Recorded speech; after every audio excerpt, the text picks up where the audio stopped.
To help the surgeon orient the Acrosoft IQ Toric IOL properly in the steep axis, a reference marker is used to mark the 0, 90, and 180-degree meridians of the cornea.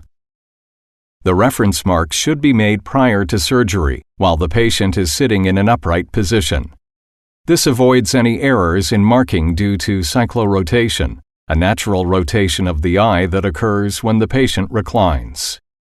Cyclorotation can cause the eye to rotate up to 10 degrees, creating the potential for imprecise marking of the steep axis of the cornea.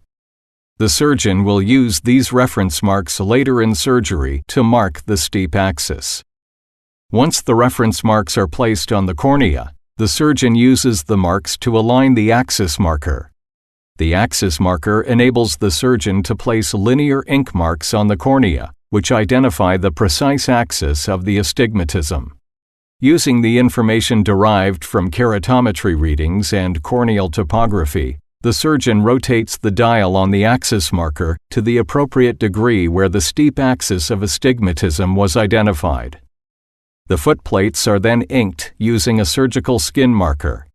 Using the 0, 90, and 180-degree marks as reference, the surgeon aligns the axis marker and gently depresses the instrument onto the cornea. This produces two linear ink marks at 180 degrees from each other, which represent the location of the steep axis of the astigmatism. After the axis marks indicating the location of the steep axis are placed on the cornea, the surgeon implants the single-piece Acrosoft IQ Toric IOL into the capsular bag using the same method employed for routine capsular bag implantation of a traditional monofocal IOL. After implantation, the surgeon begins the process of aligning the marks on the Acrosoft IQ Toric IOL with the steep axis marks on the cornea. When the lens is within 15 to 20 degrees of its final intended placement in the eye, the surgeon removes all residual viscoelastic and gently rotates the lens into its final position, ensuring that the marks on the lens are aligned with the steep axis marks on the cornea.